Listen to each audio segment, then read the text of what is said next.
Hello everyone, welcome to Sarth Sanskrit classes. Today we are going to start a chapter named as कारक प्रकरण. तो कारक प्रकरण start करने से पहले हम पूरे कारक प्रकरण चैप्टर का ओवरव्यू देखेंगे, जिससे हमें फुल चैप्टर की क्लियरिटी आ जाएगी और समझेंगे कि हमें चैप्टर में सीखना क्या है. ठीक है, तो स्टार्ट करते हैं. ठीक है, तो सबसे पहले हम जानेंगे क्रिया क्या होती है. जाना, आना, खाना, पीना, ये सब क्रिया होगी. ठीक है, सबको बताऊंगा क्रिया मतलब क्या होता है. कि जाने का, आने की क्रिया होती है, जाने की क्रिया होती है. ठीक है, ये सब क्रिया होती है. और ये क्रिया जिसके द्वारा की जाती है उसको हम कहेंगे कर्ता. ठीक है, एक एग्जाम्पल समझते हैं. ठीक है, अहम,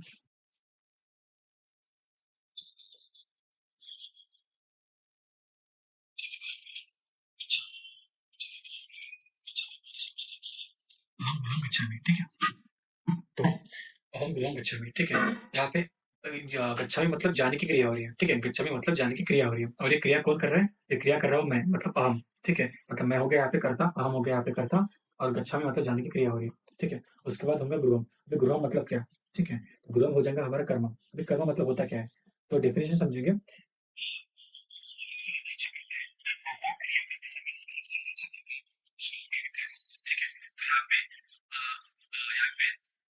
मेरे द्वारा जाने की क्रिया हो रही है, और तब मैं कहाँ जाने की क्रिया हो रही है, मैं कहाँ जाने की सबसे ज्यादा इच्छा कर रहा हूँ, तो मैं घर पे आने की सबसे ज्यादा इच्छा कर रहा हूँ. तो इसलिए हमारा जो गृह है ना, वो हो जाएगा हमारा कर्म. ठीक है, तो अभी देखते हैं, हमारे तीन टर्म्स हो गए, मतलब क्रिया, कर्ता और कर्म. ठीक है, अभी देखेंगे कारण.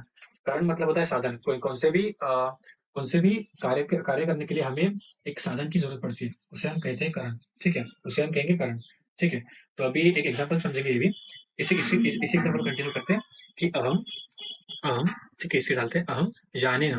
अहम जाने ना. ठीक है, अहम जाने ना गृहम गच्छति. ठीक, अहम ज्ञान ना गृहम गच्छामि. ठीक है, अभी यहाँ फिर से अहम हो गया कर्ता. ठीक है, गच्छामि मतलब जाने की क्रिया हो रही है, और गृहम गृहम मतलब घर पे हो गया हमारा कर्म, क्योंकि कर्ता सबसे ज्यादा घर की इच्छा कर रहा है, इसलिए कर्म हो गया. ठीक है, उसके बाद जाने ना मतलब वो किसी वाहन से, साइकिल हो सकती है, गाड़ी हो सकती है, कौन सी भी. ठीक है, तो ये साधन है, इस साधन से जाने की क्रिया हमारी अ, जाने की क्रिया हमारी पूरी हो रही है. ठीक है, तो यानी ना हो गया हमारे यहाँ पे कारण. ठीक है, यानी ना हो गया हमारे यहाँ पे कारण. ठीक है, तो अभी देखेंगे, हम चार टर्म्स देख लिए, जैसे क्रिया, कर्ता, कर्म और कर्म और कर्ण और संप्रदान. ठीक है, कर्ण, हमने चार टर्म्स देख लिए. क्रिया, कर्ता, कर्म और कर्ण. ठीक है, तो अभी देखेंगे संप्रदान. संप्रदान में कैसा होता है ना, आ, हम किसी को कुछ देते हैं. ठीक है, इसका मेन कंसेप्ट ये है कि हम किसी को कुछ देने की क्रिया करते हैं ना, उसकी संप्रदान संज्ञा हो जाती है. ठीक है, और संप्रदान है चतुर्थी, मतलब. ठीक है, उसको आगे डिस्कस करते हैं, पर संप्रदान समझते हैं क्या होता है. तो संप्रदान मतलब कोई शिक्षक है, शिक्षक को मैं कोई पुष्प दे रहा हूँ, तो शिक्षक को पुष्प देने की क्रिया की जा रही है. ठीक है, तो शिक्षक की हो जाएंगे चतुर्थी, जिसको देने की क्रिया होती है. ठीक है, मैं शिक्षक को पुष्प दे रहा हूँ, तो शिक्षक की हो जाएंगे चतुर्थी. ठीक है, तो शिक्षक की हो जाएंगी मैं किसी को कुछ देने की क्रिया होती है, तो उसकी होती है संप्रदान संज्ञा. ठीक है, और संप्रदान संज्ञा की होती है चतुर्थी. ठीक है, तो हो जाएंगे इसमें, मतलब देखते हैं कैसे. ये अहम. ठीक है, अहम अहम शिक्षकाय. अहम शिक्षकाय. ठीक है, अहम शिक्षकाय. ठीक है, पुष्पम. अहम शिक्षकाय पुष्पम. ठीक है, यच्छामि. ठीक है, यच्छामि मतलब मैं शिक्षक को फूल दे रहा हूँ. ठीक है, ये हो गया यच्छामि, मतलब देने की क्रिया हो रही है. ठीक है, पुष्प हो जाएगा यहाँ पे हमारा कर्म, क्योंकि यहाँ पे पुष्प की सबसे ज्यादा इच्छा हो रही है. ठीक है, उसके बाद हमारा कर्ता हो गया ये, और शिक्षकाय. शिक्षकाय, अब ये शिक्षकाय क्यों हुआ. ठीक है, क्योंकि हम शिक्षक की चतुर्थी करेंगे, क्योंकि शिक्षक की संप्रदान क्रिया हुई यहाँ पे, क्योंकि शिक्षक की हमने देने की क्रिया की है. ठीक है, अभी देखेंगे नेक्स्ट. अभी देखेंगे हम अपादान. ठीक है, अपादान मतलब किसी भी स्थिर वस्तु से जब अलग होने की क्रिया होती है. ठीक है, उस स्थिर वस्तु की हम अपादान संज्ञा करते हैं. ठीक है, और अपादान की ही हम पंचमी करते हैं. ठीक है, तो देखते हैं अभी. वृक्ष है, फल नहीं चल रहा. ठीक है, तो वृक्ष है वो स्थिर वस्तु है, और जो अलग होने की क्रिया है ना, वो फलने की है. तो यहाँ पे वृक्ष की हो जाएंगी हमारी पंचमी. ठीक है, पंचमी कैसे, वृक्ष की हमारे हो जाएगी अपादान संज्ञा, और अपादान संज्ञा की पंचमी विभक्ति होती है, इसलिए वृक्ष की पंचमी हो जाएंगी. ठीक है, एग्जाम्पल समझते हैं कि अ, वृक्ष. ठीक है, वृक्षाय वृक्षात. ठीक है, वृक्षाय वृक्षाभ्याम वृक्षात वृक्षाभ्याम वृक्षाभ्याम पंचमी. तो अभी देख लेते हैं हम. तो अभी इसलिए वृक्ष की हो जाएंगी पंचमी. ठीक है, तो जैसे एग्जांपल लेते हैं यहाँ पे हम, जैसे वृक्ष. ठीक है, वृक्ष की हो जाएंगे पंचमी, तो वृक्षात हो जाएगा. ठीक है, पंचमी. देव की ओर में चलेंगे, वृक्ष वृक्षात. ठीक है, वृक्षात फलम. वृक्षात फलम. ठीक है, वृक्षात फलम.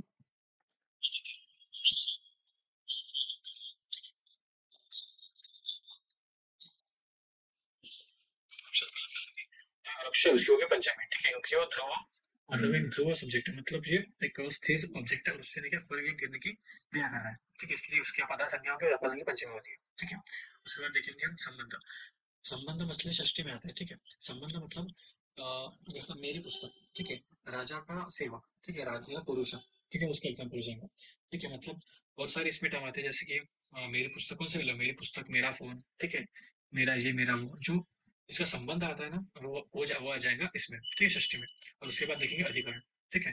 तो अधिकरण, तो अधिकरण मतलब अधिकरण में हमको तीन टाइप से सीखना है, और बेसिक जानते हैं कि मतलब कोई किसी पे डिपेंडेंट हो जाएगा ना, उसके हम अधिकरण संज्ञा करेंगे, ठीक है। डिपेंडेंट मतलब क्या, मैं पेड़ एक मैंने, ठीक है, एक ये एक पक्षी है, ठीक है, वो पेड़ पे रहता है, ठीक है।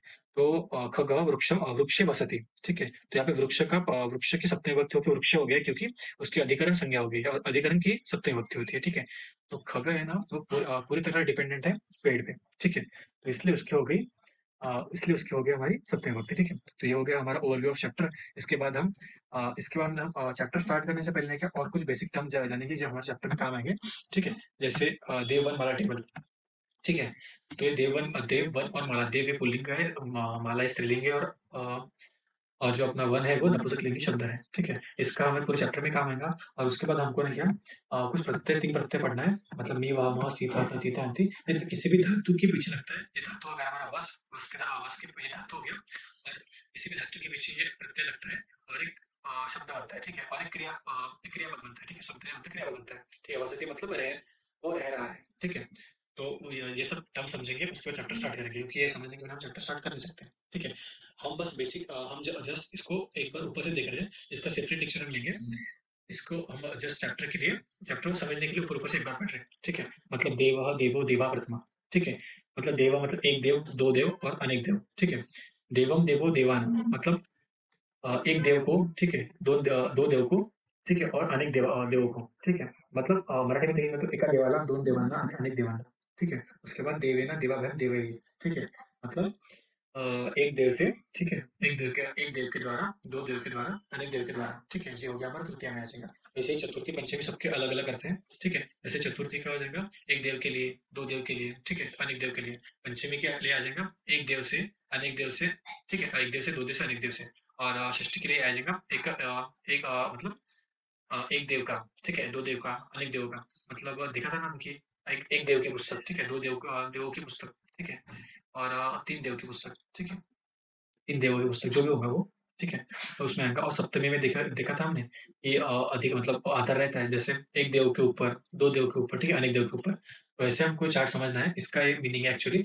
आपको इस तीनों टेबल याद करने हैं, ठीक है। ये माला के टेबल है, माला के लिए भी सेम आएगा, एक माला, दो माला, एक माला, दो माला, अनेक माला, ठीक है। एक माला एक माला को, दो माला को, अनेक माला को, ठीक है। ऐसे उसका सब मीनिंग आएगा देव के प्रमाणे। बस आपको ये टेबल लाना चाहिए, तीनों के अलग अलग टेबल होंगे। और इसके बाद आता है वन, ये नपुंसकलिंग शब्द है, उसके ये जो फर्स्ट, देखो जो फर्स्ट है वनम वने वनने प्रथमा, वनम वने वनने द्वितीय, ठीक है, यही इसका डिफरेंट है। बाकी यहाँ से तृतीया से सप्तमी तक ये पूरा चलता है, कहाँ पे, ये पूरा पुल्लिंगी शब्द के प्रमाण चलता है, ठीक है। उसके बाद देखेंगे हम ये हमारे तीन प्रत्यय, ये किसी भी धातु के पीछे लग के, किसी भी धातु के पीछे लग के नहीं क्या ये क्रिया में बनाते हैं, ठीक है। जैसे अभी प्रथम पुरुष, द्वितीय पुरुष, तृतीय पुरुष आपको पता चाहिए। प्रथम पुरुष मतलब मैं, ठीक है। द्वितीय पुरुष मतलब मेरे आगे वाला, और तृतीय पुरुष मतलब जो यहाँ प्रेजेंट है कोई तीसरा भी, उसको बोलेंगे तृतीय पुरुष, ठीक है। अभी प्रथम पुरुष एक वचन मतलब मैं, ठीक है, तो हो जाएगा वसामी, मतलब मैं रह रहा हूँ, ठीक है। और हम दोनों, ठीक है, अभी प्रथम पुरुष, अभी हम दोनों साथ में हैं, ठीक है। तो हम दोनों साथ में, हम दो लोग हैं, हम दोनों साथ में हैं, ठीक है, इसलिए हो जाएगा द्विवचन, ठीक है। तो वह, तो क्या हो जाएगा वसा वह, ठीक है, हम दोनों रह रहे हैं, ठीक है, क्योंकि वस है तो रहना होता है, और वह मतलब हम दोनों रह रहे हैं, क्योंकि द्विवचन है ना। और वसा मह मतलब हम बहुत सारे लोग हैं जो प्रेजेंट है यहाँ पे, ठीक है, वो हम सब रह रहे हैं, तो वसा मह हो जाएगा। तो अभी देखेंगे द्वितीय पुरुष मतलब आगे वाला, तो ये रह रहा है, ठीक है, वसति, ये दोनों रह रहे हैं मतलब वसतः, और ये सब रह रहे हैं मतलब वसतः, ठीक है। वैसे ही जो कोई अलग जगह पे रह रहा है वो वसति हो जाएगा, वो रह रहा है, वो दोनों रह रहे हैं, और वो सब रह रहे हैं, ठीक है। तो ऐसा हो जाएगा ऐसा, ठीक है। तो ऐसा हमको टेबल समझ लेते हैं तीन चार। अभी हम स्टार्ट करते हैं हमारा चैप्टर। जय प्रथमा विभक्ति में होता है, ठीक है। तो हमने स्टार्टिंग में देखा था कि हमारा जो कर्ता है वो प्रथमा विभक्ति में होता है। हमको बस ये श्लोक याद करना है कि प्रातिपदिक अर्थ लिंग परिमाण वाचक मात्र प्रथमा, ठीक है। तो कर्ता में हमको समझना क्या है, तो हमने बोला था जो क्रिया करता है वो कर्ता वगैरह होता है, ठीक है? और हमको वो तो देखना है और उसके साथ 2-3 टर्म और देखने हैं। जैसे ठीक है, सबसे पहले देखते हैं प्रातिपदिक अर्थ। प्रातिपदिक अर्थ मतलब किसी भी शब्द का किसी भी प्रातिपदिक अर्थ मतलब किसी भी शब्द का एक निश्चित अर्थ होता है, ठीक है? मतलब उसके अर्थ में कोई बदलाव नहीं आता है, उसको बोलते हैं प्रातिपदिक अर्थ। ऐसा शब्द व्यक्त करना हो, तो उसको हम प्रथमा विभक्ति में कन्वर्ट करते हैं, उसको बोलते हैं हम प्रथमा विभक्ति में लिखते हैं या व्यक्त करते हैं, उसको हम बोलते हैं प्रातिपदिक अर्थ, ठीक है? उसके बाद हमको कोई लिंग व्यक्त करना हो, या बहुत सारे शब्द हैं संस्कृत लैंग्वेज में, जैसे एग्जांपल लेंगे हम तट। जैसे तट ये शब्द पुल्लिंगी भी नहीं है, स्त्रीलिंगी भी नहीं है, नपुंसकलिंग में है। ये तीनों तीनों लिंग में यूज होती है। अगर ये पुल्लिंगी में यूज होंगे तो तटा हो जाएगा, और नपुंसकलिंगी में तो तटम हो जाएगा, और तटी हो जाएगा स्त्रीलिंगी में, ठीक है? तो ऐसा शब्द हमको जब व्यक्त करना पड़ता है तो उसके प्रथमा विभक्ति करते हैं, ठीक है? जैसे तटा कर दिया, प्रथमा पुल्लिंगी प्रथमा एक वचन हो गया, तटम कर दिया तो पुल्लिंगी, तो नपुंसकलिंग एकवचन हो गया, तो ठीक है? और तटी भी वैसा ही, ठीक है? तो ऐसा हो जाएगा। उसके बाद परिमाण। परिमाण पता है सबको कि परिमाण पता है, हम जो गिनने का काम करते हैं, ठीक है? जैसे एग्जांपल लेंगे बुक का ही, जैसे द्रोणावरी हो गया, ठीक है? मतलब द्रोण भर के जो हम तांदूल लेते हैं, मतलब राइस लेते हैं, ठीक है?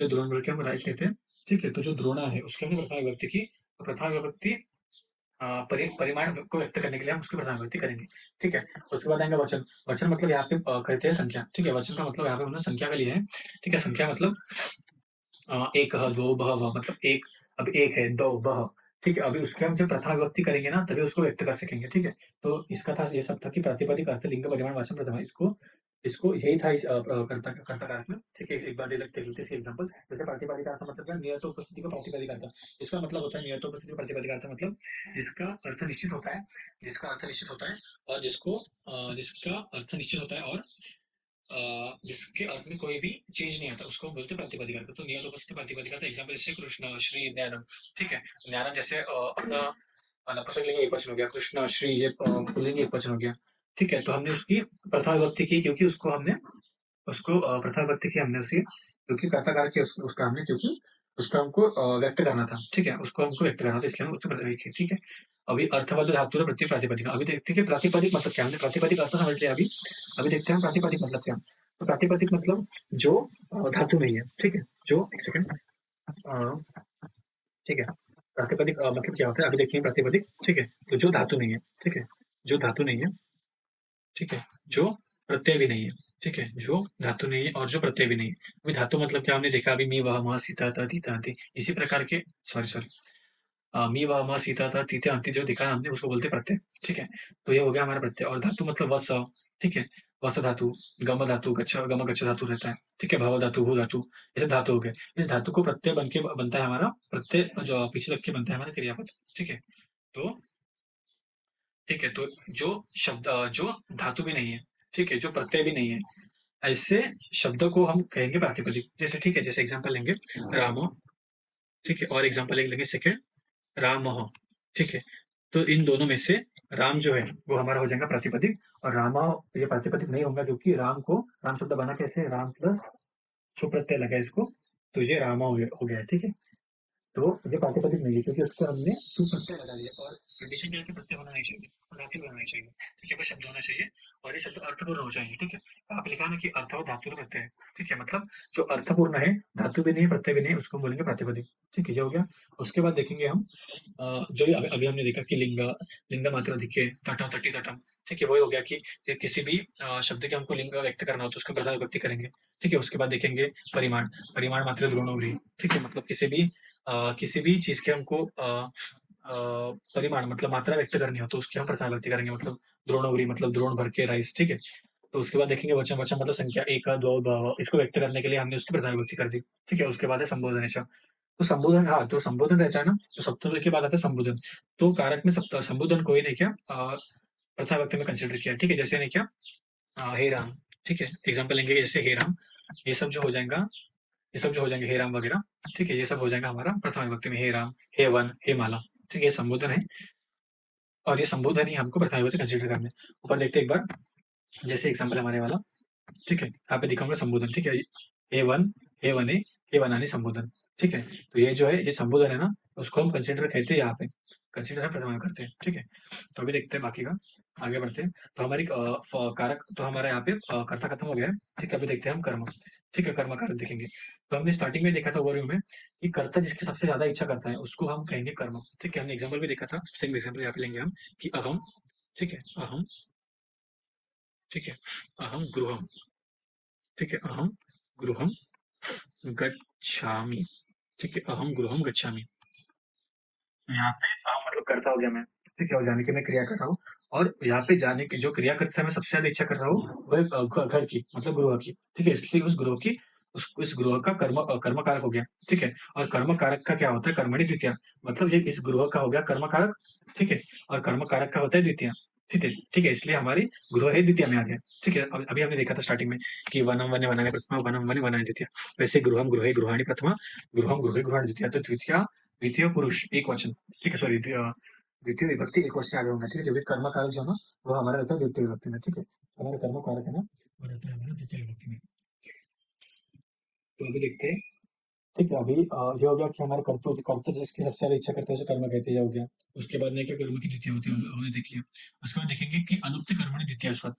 अनुक्त कर्मणि मतलब क्या होता है? ठीक है, अनुक्त कर्म की द्वितीय होती है, इसका इसका मतलब है अनुक्त कर्मणि का मतलब ये होता है। ठीक है, तो अभी अनुक्त कर्म मतलब क्या होता है? तो अनुक्त कर्म मतलब जिसके जिसका क्रियापद का कोई जिसके बदलाव से क्रियापद में कोई भी चेंज नहीं होता। जैसे ठीक है, यहाँ पे जैसे ये जो भजती है। ठीक है, भजती भजंती हो गया किससे? अभी यहाँ हमारा कर्ता चेंज हो गया, सा से भजती हो गया और तेज से वो भजंती हो गया। ठीक है, और यहाँ से जो ये जो हरि है वो ऐसा के वैसा कर्म में हो गया। ठीक है, मतलब जो कांस्टेंट रहता है और जो क्रियापद को चेंज नहीं करता। ठीक है, उसको हम बोलेंगे अनुक्त कर्मणि। ठीक है, अभी नेक्स्ट देखेंगे। तो अभी हम देखते हैं अकथित अंश। तो अकथित अंश क्या, सबसे पहले हम मराठी में देखेंगे एक्सप्लेनेशन, फिर हम उसको हिंदी में बताएंगे। ठीक है, तो अकथित अंश मतलब सांगणे किंवा बोध करून देण्याची इच्छा असणे. सांगणे किंवा बोध करून देण्याची इच्छा असते म्हणजे इथे पूर्ण वाक्य असं आहे की अपादन आदि क्रियांद्वारे सांगणे किंवा बोध करून देण्याची इच्छा असते. ठीक है, मतलब इसका ऐसा हम एग्जाम्पल लेंगे कि अकथित अंश। अकथित मतलब बताने की इच्छा न होना, कथित मतलब बताने, और अकथित मतलब बताने की इच्छा न होना। ठीक है, इसको बोलते हैं अकथित अंश। तो थोड़ा बस इसमें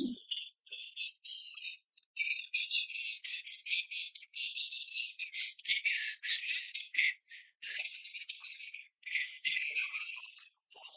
जो कर्म है जो यूज करते हैं, इससे इसकी इच्छा करते हैं लोग कर्म। ठीक है, और एक आता है गौण कर्म।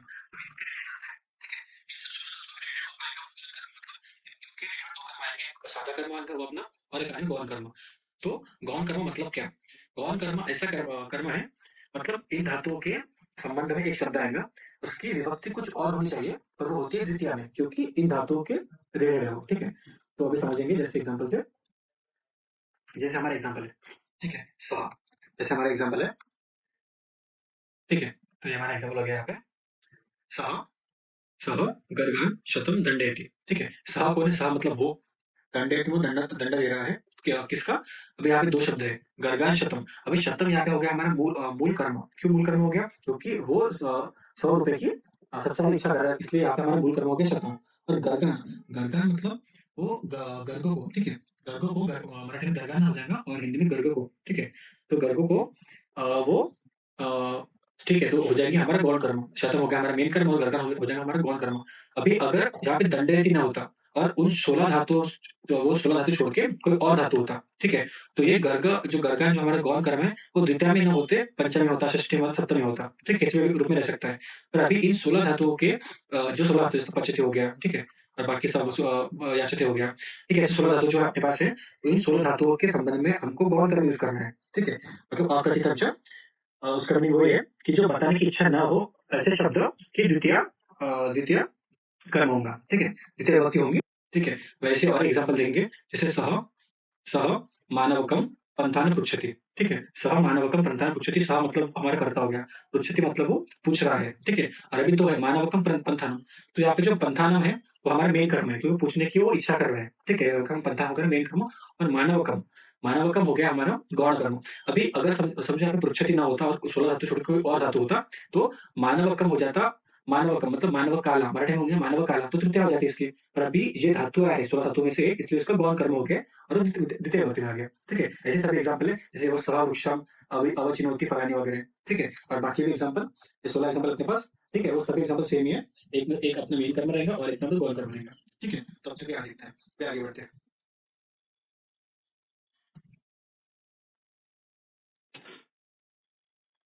उसके बाद देखेंगे उपपद विभक्ति। अभी हमारा जो पैटर्न हो गया, नया पैटर्न, ठीक है, वो पूरा हो गया एप्लीकेशन बेस्ड, और इसको इसमें मेन मतलब सबसे ज्यादा पूछा जाता है अपना उपपद विभक्ति, ठीक है। मतलब उपपद विभक्ति का काम आपको हर इसमें आएगा, स्टोरी लिखते समय भी आपको उसका ही काम आएगा उपपद विभक्ति का, और बाकी तो सेकेंडरी है, ठीक है। तो सबसे पहले हमको इसे फोकस करना है। तो गम गच्छ मतलब जाना, ठीक है। तो गम गच्छ के संबंधित, गम गच्छ के संबंधित, ठीक है, गम गच्छ के संबंधित जो भी शब्द आएगा उसकी हो जाएंगी द्वितीय विभक्ति, ठीक है। अहम, अहम हो गया कर्ता, और गच्छामि, ठीक है, जाने की क्रिया हो रही है, उसके संबंध में शब्द आ रहा है ग्राम, ठीक है। तो ग्राम की हो जाएंगी यहाँ पे द्वितीय विभक्ति, क्योंकि गच्छक के साथ जो भी शब्द आएंगे उसके हो जाएगा, उसकी हो जाएगी द्वितीय विभक्ति, इसलिए ग्राम की होगी द्वितीय विभक्ति, ठीक है। अभी विद्यालय गच्छति, ठीक है, सह लो कोई भी लो, ठीक है। अभी सह आएगा, इसमें भी गच्छति आया ना, तो सह आएगा, ठीक है। तो सह विद्यालय गच्छति। अभी विद्यालय से इसको विद्यालय क्यों आया, ठीक है, क्योंकि दूसरी विभक्ति क्यों नहीं आई, क्योंकि गच्छ के साथ बस द्वितीय विभक्ति आती है, इसलिए विद्यालय का विद्यालयम हो गया, ठीक है। द्वितीय एक वचन हो गया, जैसे वनम वने वने पढ़ता हूँ, वनम वने वने द्वितीय, द्वितीय एक वचन वनम, तो विद्यालयम हो गया है, ठीक है। और उसके बाद देखेंगे इस वस धातु को अगर कौन सा भी उपसर्ग लग जाएगा ना, तो उसके संबंध में आने वाले शब्द की हम करेंगे द्वितीय विभक्ति, ठीक है। जैसे अभी वस धातु है, उसको लग गया अधि लग गया, तो अधिवसति हो गया। उसको आ उपसर्ग लग गया, ठीक है। उपसर्ग है पता है ना, परा परा अपसम अनु अव निसल निर दुस दूर वि आंगनी अधि अपि अपि सु अधि प्रतिपरि उपउत, ये 22 उपसर्ग है जो शब्द के पहले लगते हैं, ठीक है। तो जैसे अभी वस धातु है, इसके पहले निवसति हो गया, ठीक है। इसके आगे अधि लग गया तो अधिवसति हो गया, इसके आगे आ लग गया तो आ लग गया तो आवसति हो गया, ठीक है। तो इन वसु धातु के आगे कौन सा भी उपसर्ग लग गया, ठीक है, वसु धातु के आगे कौन सा भी उपसर्ग लग गया, तो उनके संबंध में आने वाले शब्द की द्वितीय विभक्ति हो जाएंगे, ठीक है। इसके संबंध में आ रहा है ग्राम शब्द, मतलब गांव शब्द आ रहा है, ग्राम शब्द आ रहा है, तो ग्राम ये मूल शब्द है अपना, इसको ग्रामीण होगी सेकेंडरी, तो द्वितीय विभक्ति हो गई, क्यों, क्योंकि इसके संबंध में आ गया है, ठीक है। इसलिए अभी दो देख लिया हमने, उपपद विभक्ति गम गच्छ के साथ जो भी शब्द आएंगे उसके हम ये कर लेंगे, द्वितीय विभक्ति कर लेंगे, और उपसर्ग प्लस वसा धातु के संबंध में जो भी शब्द आएंगे उसके हम द्वितीय विभक्ति करेंगे, जैसे कि ग्रामम, ठीक है। उसके बाद देखेंगे हम वही एग्जाम्पल है जैसे आगे के उपपद विभक्ति के, जैसे अधि, अधि जो है, ठीक है, जैसे अधि, ठीक है, अधि ये जो उपसर्ग है, ठीक है, अधि उपसर्ग के साथ में कौन सा भी धातु लग गया, स्था आस शे वगैरह, ये जो तो जैसे अधि प्लस था हो जाएगा अधिष्ठिष्ठति, ठीक है, मतलब अधिष्ठिष्ट हो जाएगा, और ती यहाँ पे लग गया है हमारा प्रत्यय, ठीक है। तो जो अधि प्लस आस प्लस जो भी प्रत्यय होंगे तो अध्यस्त हो जाएगा, अधि प्लस शी प्लस और जो भी प्रत्यय होगा हमारा, ठीक है, वो लगे होंगे अधिशेते, ठीक है। मतलब इसके संबंध में, ठीक है, मतलब किसी भी अधि को कोई धातु लगा है तो इसके संबंध में जो भी शब्द आएगा उस शब्द के हो जाएंगे हमारे द्वितीय विभक्ति, ठीक है। जैसे अधिशेते, ठीक है, अधिष्ठिष्ठति, अध्यासते, ठीक है, इसके संबंध में आया है हमारा वृक्ष शब्द, वृक्ष के यहाँ पे हो गया हमारा सेकेंडरी, मतलब द्वितीय विभक्ति हो गया, क्यों, क्योंकि अधितिष्ठति, अधि के अधि और अ, अधि और धातु के इसमें आया है, ठीक है। जैसे त्रोण शब्द मैंने उसका त्रोण का त्रोणम हो जाएगा, क्यों, द्वितीय एकवचन हो जाएगा, क्यों, क्योंकि ये अधि के संबंधी में आया है, ठीक है। उसके बाद देखेंगे कि उभयता, उभय मतलब दोनों तरफ, ठीक है, उभय मतलब एक सेकंड, उभयता मतलब दोनों बाजू से, ठीक है, ठीक है, उभयता मतलब दोनों बाजू से, परिता मतलब सब, मतलब सबोताली मतलब सारी ओर से, ठीक है। वैसे प्रति मतलब उसके बाद उसके वो प्रति मतलब चाबदल, मराठी में चाबदल बोलेंगे, ठीक है, उसका, ठीक है। और जैसे अंतरा अंतरेण अभितः सर्वतः, ठीक है, सर्वतः मतलब सभी बाजू से, अभितः मतलब सबोताली मतलब उसको घेर के खड़े, वैसे अंतरेण मतलब उसके बिना, ठीक है। अंतरा मतलब उसके चा मध्य मतलब उसकी वजह से बताऊंगा, उसका एग्जाम्पल लेकर समझेगा आपको। और प्रति मतलब चाबदल, ठीक है, मतलब मराठी में लिखा है मैंने ये सब चाबदल वगैरह, ठीक है। अभी देखते हैं कैसे। तो विद्यालय, ठीक है, मतलब अभी कौन सा शब्द है, जैसे उभयता परिथा प्रति अंतरा, फिर परिथा, ठीक है, उभयता मतलब दोनों बाजू से, परिथा मतलब सबोधारी हो गया, सर्वथा मतलब सभी बाजू से हो गया, ठीक है। मंदिराणी संति, अभी संति मतलब है, ठीक है, क्या है, विद्यालय है। अभी विद्यालय, विद्यालय मूल शब्द है, उसका विद्यालय की हुआ क्योंकि इस इन शब्द के संबंध में शब्द है, इसलिए विद्यालय हो गया, ठीक है, इसलिए हो गया विद्यालय, ठीक है, विद्यालय की विद्या व्यक्त होगी। अभी कौन सा अभी प्रति, प्रति शब्द यूज किया हमने, तो प्रति की संबंध में कौन सा शब्द आया, तो आया है हमारा दिना, तो दिना की हो जाएंगे यहाँ पे द्वितीय विभक्ति, ठीक है, क्योंकि प्रत्यय हमने यूज किया यहाँ पे, ये जो प्रत्यय है ना, ठीक है, ये जो प्रत्यय है, ठीक है, जो प्रत्यय है ना, उसके संबंध में दिन शब्द है तो उसकी द्वितीय विभक्ति होगी, ठीक है। अभी सेम एग्जाम्पल देखेंगे कि अंतरा, तो अंतरा के शब्द में दो शब्द है, ठीक है, आकाश और रमेश, तो दोनों की हो जाएगी द्वितीय विभक्ति, आकाश रमा, आकाश और रमेश दोनों से दोनों के दोनों दोघांच्या मध्ये गोष्ट दोनों के बीच में बैठती है, ठीक है। मतलब रमा आकाश और रमेश मतलब दोनों के मतलब हानि होता है, मतलब और, ठीक है, मतलब और हो जाना, आकाश और रमेश के बीच में अंतरा मतलब बीच में, मध्य मतलब बीच में, ठीक है। अब एग्जाम्पल समझे हमने, मध्य मतलब बीच में, ठीक है, अंतरा मतलब बीच में, बीच में बैठती है, ठीक है। तो ऐसे ही पुस्तकम अंतरेण अहम न पठामि, पुस्तकम अंतरेण अहम न पठामि। तो यहाँ पे अंतरेण शब्द आया है, ये सबसे इम्पोर्टेंट यही वाका शब्द समझना है हमको, क्योंकि आगे भी काम आएगा, हमारे तृतीय तृतीय में भी काम आएगा, और पंचमी में भी हमको ये एग्जाम्पल पे गौर करना है, ठीक है। एक बार अब बताऊंगा वहां पे रिपीट में एक बार। तो यहाँ पे आया है अंतरेण, ठीक है। अंतरेण आया इसलिए पुस्तक का पुस्तक काम हो गया, द्वितीय एक वचन आ गया, ठीक है। और आगे एक शब्द आएगा विना, अंतरेण की जगह आएगा विना, तो हम पुस्तक काम नहीं करेंगे, उसके हम तृतीय विभक्ति करेंगे पुस्तक के, ठीक है, वो हम तृतीया में समझेंगे। और रुपये शब्द आया अंतरेण की जगह, रुपये शब्द आया तो उसको तो पुस्तक के हो जाएगा, पुस्तक का हो जाएगा, मतलब उसकी पंचमी विभक्ति हो जाएगी, क्योंकि वो क्या पंचमी की और विना है ऊपर विभक्ति है अंतिम की, जैसे अंतरेण की ऊपर विभक्ति है अगर तृतीया की, ठीक है। अभी देखते हैं नेक्स्ट। हाँ ठीक है, तो हमारा दो हमारे कर्ता और कर्म कर्ता कर्म खत्म हो गया हमारा। अभी हम पढ़ेंगे करण। तो करण आता है हमारा तृतीय विभक्ति में, ठीक है। तो इसको देखते हैं एक सेकंड, ठीक है। तो हमको देखते हैं साधक का तमाम कारण, ठीक है। हमें स्टार्टिंग में देखा था ओवरव्यू में, जो साधन होता है क्रिया, कौन सी भी क्रिया करने के लिए, ठीक, कौन सी भी क्रिया करने के लिए हम जिस साधन का उपयोग करते हैं, ठीक है, उसको हम करण कारक कहते हैं, और करण कारक की करण कारक की होती है तृतीय विभक्ति, ठीक है। अभी देखते हैं एग्जाम्पल। सह दंडेन, सह होगा, ठीक है, ऐसा नहीं होगा, सह होगा। सह दंडेन चोरम ताड़यति, ठीक है। उसने चोर को, चोर हो गया हमारा कर्म, चोर, उसने चोर को मारा, पर किससे मारा, तो दंड से मारा, ठीक है, हमारे बाम्बू से मारा, डंडे से मारा।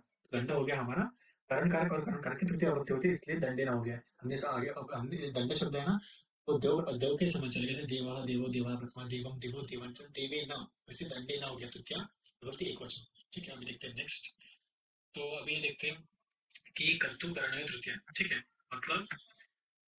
मतलब जो इसको एग्जाम्पल समझते हैं, जो राम है, ये राम ने रावण को मारा, किससे, बाण से मारा, ठीक है। अभी हमने देखा कि राम ने रावण को बाण से मारा, ठीक है। तो उदाहरण देखते हैं। राम रामेण बाणेन हतवारी, मतलब कर्तु और करण की तृतीय विभक्ति होती है, ठीक है। ये जो हमारा कर्ता है, ठीक है, जो हमारा कर्ता है, और करण की होती है तृतीय विभक्ति। जैसे रामेण, ठीक है, रामेण बाणेन हतवाली, मतलब राम ने बाण से वाली को मारा, ठीक है। हत यहाँ पे क्रिया होगी, ठीक है, मारने की क्रिया होगी, और वाली, ठीक है, वाली हो गया जिसको हमने मारा है, और रामेण बाणेन। अभी कर्तु करण तृतीया, मतलब कर्ता और करण की तृतीया विभक्ति होती है, ठीक है। तो कर्तु करण तृतीया, ये एग्जाम्पल आप तो ध्यान रखते हैं, ठीक है। कर्तु करण तृतीया रामेण, मतलब तृतीया एक वचन, बाणेन तृतीया एक वचन, हता वाली मतलब वाली को मारा, ठीक है, मारने की क्रिया की, ठीक है। उसके बाद देखेंगे, ठीक है, उपपद विभक्ति देखेंगे तृतीया की, ठीक है, करण कारक की देखेंगे। अभी जैसे स, स मतलब सबके एग्जाम्पल, सबका मीनिंग सेम है, सह सार्क समम, सहस्रार्धम होगा, ठीक है, सहस्रार्धम समम, ठीक है। मतलब इसका साधे मतलब इन सबका मीनिंग होगा बराबर, बराबर मतलब साथ में, ठीक है, नाटक लिखा है मैंने यहाँ पे, इन सबका मीनिंग होगा साथ में, ठीक है। साकम, समम, सार्धम, ठीक है। तो ये सब इन इन शब्द के संबंध में जो शब्द आएंगे उसके हम करेंगे करण कारक, और करण कारक होते हैं तृतीय। इन शब्द के समम, साकम, सार्धम, इन शब्दों के संबंध में कौन सा शब्द आया है, तो राम आया है, ठीक है। राम, इसलिए वो राम की हम राम शब्द आया है, इसलिए राम की तृतीय विभक्ति होगी, ठीक है। अभी देखेंगे अलम, अलम मतलब नको, नको मराठी में शब्द हो गया, मतलब ये हे नको गुरु वगैरह, और हिंदी में हो गया मत, मतलब ये मत कर वगैरह, ठीक है। अलम मतलब अलम रोदन है ना, अभी अलम शब्द के साथ में रोदना, ठीक है, रोदन है ना, और अलम हसन है ना, ठीक है। रोदन है ना मतलब रोना, ठीक है। रोदन है ना मतलब रोना हो जाएगा, तो रोना ये तृतीय में आगे, क्योंकि अलम के साथ में आएगा। वैसे हसन है ना, हसन है ना मतलब हंसना, ठीक है। तो मतलब अलम मतलब नको म्हणजे नको रडू, ठीक है, मराठी में नको रडू किंवा नको हसू, ठीक है, मतलब मत रो और मत हंस, ठीक है, ये हो जाएगा। और हंस और रोदन है ना, हसन है ना, रोदन है ना, तृतीय में आ गया, क्योंकि अलम के साथ में आ गया, ठीक है, यहाँ से क्लियर हो जाएंगे उतना तो, ठीक है। फिर विना, ठीक है। तो एक सेकंड, ठीक है, विना, तो विना, ठीक है, विना मतलब शिवाय, मराठी में शिवाय लेंगे, या तो शिवाय में एक काम करेंगे एग्जाम्पल, ठीक है। वैसे बिना, इसके बिना मैं ये काम करूंगा नहीं। अभी मैंने बोला था द्वितीय में कि हम एक एग्जाम्पल देखेंगे, ठीक है। यहाँ पे आ गया विना, ठीक है, बहुत मेन एग्जाम्पल ये वाला विना। तो पुस्तक के ना बिना अहम, ठीक है, अहम है, ठीक है, अहम है, इसका अहम कर लेना, ठीक है, अन नहीं है, अहम है। पुस्तक के बिना अहम न पठामी, ठीक है, अहम न है, ठीक है, अहम न पठामी, अन नहीं है, ठीक है। पुस्तक के बिना अहम न पठामी, ये पूरा हमारा सेंटेंस हो जाएगा, ठीक है। पुस्तक के बिना अहम न पठामी, तो यहाँ पे बिना शब्द के संबंध में पुस्तक शब्द आया, इसलिए पुस्तक की तृतीय विभक्ति आई है, ठीक है। और द्वितीय में हमने क्या पढ़ा था, पुस्तके पुस्तकम अंतरेण, और अंतरेण अंतरेण शब्द के संबंध में पुस्तक आया था, इसलिए पुस्तकम हो गया था, द्वितीय हो गया था, ठीक है। इसलिए यहाँ पे हो जाएंगे इसकी तृतीय, उसके यहाँ पे तृतीय हो जाएंगे। तो पुस्तक ने विना अहम ना पठामी, ठीक है, इसको स्टार मार कर देना, ठीक है, मैंने ऐसे सेम हो गया, बानी ने बिना अहम गृहम न, सॉरी, यहाँ बानी नहीं, यहाँ पे या जाने ना है, ठीक है, यहाँ पे बहुत मिस्टेक हो गई लिखने में। जानेन विना अहम गृहम न गच्छति, मतलब यान मतलब गाड़ी साइकिल वगैरह, ठीक है, जानेन, और विना मतलब उसके बिना, गाड़ी के बिना मैं गृहम मतलब घर नहीं जाऊंगा, ठीक है, इसका मतलब हो गया। अभी तीसरा एक थे कार्यम अर्थम प्रयोजनम किम। इन शब्द के संबंध में जो भी शब्द आएंगे ना उसके उसके हो जाएंगे द्वितीय विभक्ति, जैसे धनेन आ गया, ठीक है, धनेन आ गया। जैसे ठीक है, किम, कार्यम अर्थम प्रयोजनम किम, ठीक है, यहाँ पे किम आ गया, ठीक है, किम के शब्द किम के संबंध में धनेन आ गया, इसलिए धन की मतलब धन शब्द आ गया तो धन के हो जाएंगे तृतीय विभक्ति। वैसे ही पुत्रेण, ठीक है, जैसे सॉरी वैसे नहीं क्या, कह अर्थ पुत्रेण जलेन यह न विद्वान हो, ठीक है, कह अर्थम, कार्यम अर्थम, ठीक है, अर्थम, तो यहाँ पे आ गया हमारा अर्थम, ठीक है, तो यहाँ पे आ गया हमारा अर्थ। तो अर्थ के संबंध में शब्द कौन सा आ गया, तो पुत्र शब्द आ गया, तो पुत्र और जलेन शब्द आ गया, ठीक है, तो पुत्रेण और जलेन इसकी तृतीय विभक्ति होगी, क्योंकि उसका तो वो अर्थ के संबंध में आ गया, ठीक है। वैसे सेम इसमें आ जाएगा कि प्रयोजनम आ गया, ठीक है, उसके संबंध में पुस्तक आ गया, तो पुस्तक ही हो गया तृतीय बहुवचन। उसमें दुग्धन आ गया, ठीक है, क्योंकि वो अभिषेक कार्य, ठीक है, कार्य के संबंध में आ गया, इसलिए उसका तृतीय विभक्ति हो गई है, ठीक है। अभी हमारा तीन खत्म हो गया, ठीक है। तो ये था हमारा फर्स्ट लेक्चर। सेकंड लेक्चर में हम सबसे पहले रिकैप देखेंगे फर्स्ट लेक्चर का, ठीक है, उसके बाद सेकंड लेक्चर स्टार्ट करेंगे, ठीक है। Thank you so much.